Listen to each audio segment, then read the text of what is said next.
Hello guys! Hello Capricorn! Welcome dito sa aking channel, Kapalaran 888 Capricorn.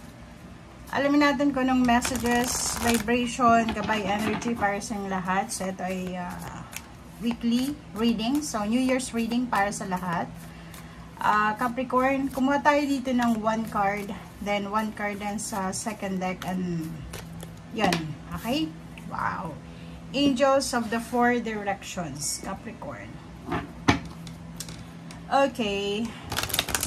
Welcome sa lahat ng Capricorn na nandito sa aking channel. I hope na makaresonate kayo. Pakuha nyo yung energy na hinahanap nyo. Okay. So, ito yung past, ito yung present. Capricorn, nakikita ko sa'yo dito na siguro for 8 months, 8 years, or 8 weeks, or 8 days, siguro nasa sitwasyon ka ng restrictions. Kasi itong 8 of Swords na to is restrictions, stagnation, imprisonment, parang ganun. So, emotionally and financially, parang yun yung energy na to. So, nakikita ko sa'yo na siguro sa nakalipas na buwan or taon or even weeks, namumroblema ka, marami kang gustong gawin pero hindi mo magawa. Tight yung budget, tight yung money, yung flow ng money. Sa mga decision making, hindi mo magawa yung decision making kasi mayroon kang takot. So, natatrap ka sa takot. Or, marami kang mga iniisip na what if. Parang ganun. So, dito, sinasabi ng Berasa yun na yung past mo na yan ay posibleng ma-overcome mo siya bago matapos yung taon. And then, yung first 5 days ng 2025 January. So, nakikita ko sa'yo, like, kasi itong trap in fear is parang alam mo yung wala kang direction. Kulang sa direksyon. Parang kahit anong gawin mo, parang nalalayo pa rin yung landas. Parang gano'n. So, pagpasok ng, yun, imbalance. Parang gano'n, imbalances. Pagpasok ng January, ito yung mangyayari sa'yo. Number 4, spirit. Yung spirit guides, helpers, even angels, and ating Panginoon. You are guiding you. They are guiding you, sorry. You are guided. They are guiding you kung ano yung mga decision making mo na gagawin. So, kung makikita mo, dito may illumination. Awakening siya. So, ibig sabihin yan, angels of the 4 directions. So, sa lahat ng direksyon na tatahakin mo, pinapakita dito yung stability and balance. So, stable, secured situation. So, nakikita natin yung 4 area sa buhay mo, love life, relationship, psychological, spiritual, nasa tamang direksyon. So, kung ano man tong plano mong gawin, starting January 1, or starting December 30 of 2024 onwards, nasa tamang direksyon ka. Or if ever man, malihis ka ng landas, nandito yung mga angels and guides mo para i-correct ka, ilagay ka sa sitwasyon na tama. Parang gano'n. Okay. Capricorn. Okay. Diba? So, kung makikita mo dito, yung 8 of Swords, ito yung trap in fear, yung experience mo to, yung gusto mong alisin, or gusto mong kalimutan, or gusto mong i-let go, bago pumasok yung 2025. So, yung stagnation na yan, ay posibleng ma-overcome mo yan pagsapit ng January 1. So, sa usaping pera, ay kita ko sa'yo dito na may Capricorn na kinakailangan yung i-manage yung inyong finances ng maayos.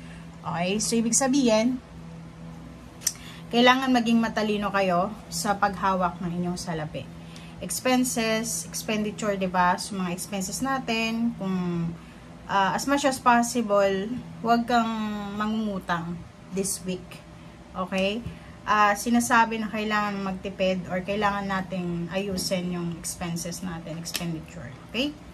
9 of Rods. Nakikita ko siya dito na yung iba, may mga Capricorn na medyo makakaramdam sila ng pagod.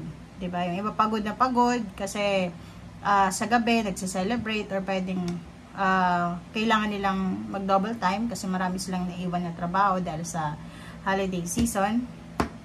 So, if ever makaramdam ka ng ganitong pakiramdam sa linggong ito, magpahinga ka. Okay? Kasi yun yung kailangan mo.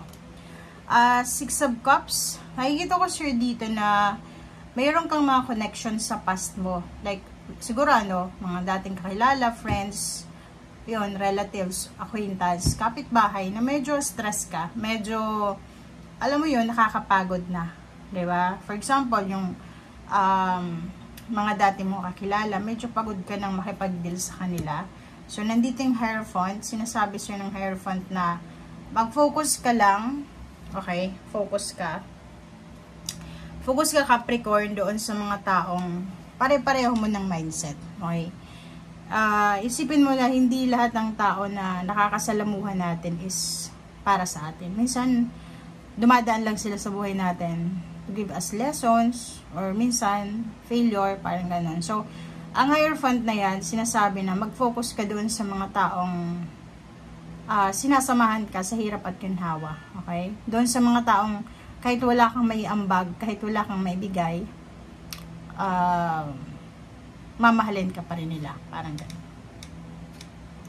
Okay, so Queen of Rods, it's freedom. So, nakikita ko sa'yo dito yung financial and emotional freedom. So, kung marami kang mga iniisip tungkol sa buhay mo or kung ano pa man, yung Queen of Rods, it's a manifestation or it's a confirmation na on the way ka na sa financial freedom. Transformation siya ng buhay. Okay?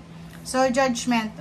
Diba? So, yung judgment na yan, sinasabi na simula this week, kailangan mong magdesisyon depende sa kung ano yung emosyon mo. Huwag kang magdedesisyon dahil sa desisyon ng ibang tao, dahil sa mindset ng ibang tao, dahil sa gusto nila, ganyan, ganito. Iwasan mo din yung pagpi-people please. Okay? And be free. Diba? Be free. Huwag mong ilagay yung sarili mo sa sitwasyon na parang minamanipulate ka, ganyan, ganito. Nandito ka sa mundo para mag-explore, mag-adventure, parang ganon yung sinasabi niya sa'yo. Okay, Eight of Rods, and then Wheel of Fortune. So, kung makikita mo dyan, sinasabi sa'yo dito, Capricorn, na isang napaka-positive na balita. It's a good news. Ang posibleng darating sa'yo by call, by chat, by mail, by anuman ang ways ng communication dito.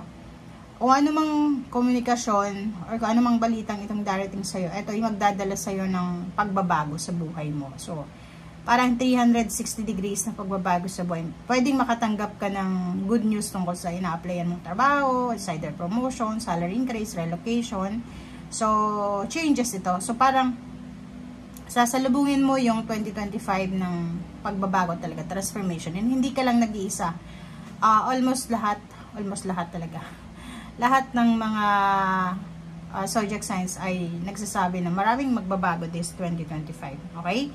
And Queen of Cups, nakikita ko sa'yo dito na smooth yung pagpasok ng Wheel of Fortune sa buhay mo yung New Year na to. Okay? So, thank you guys for watching. Bye!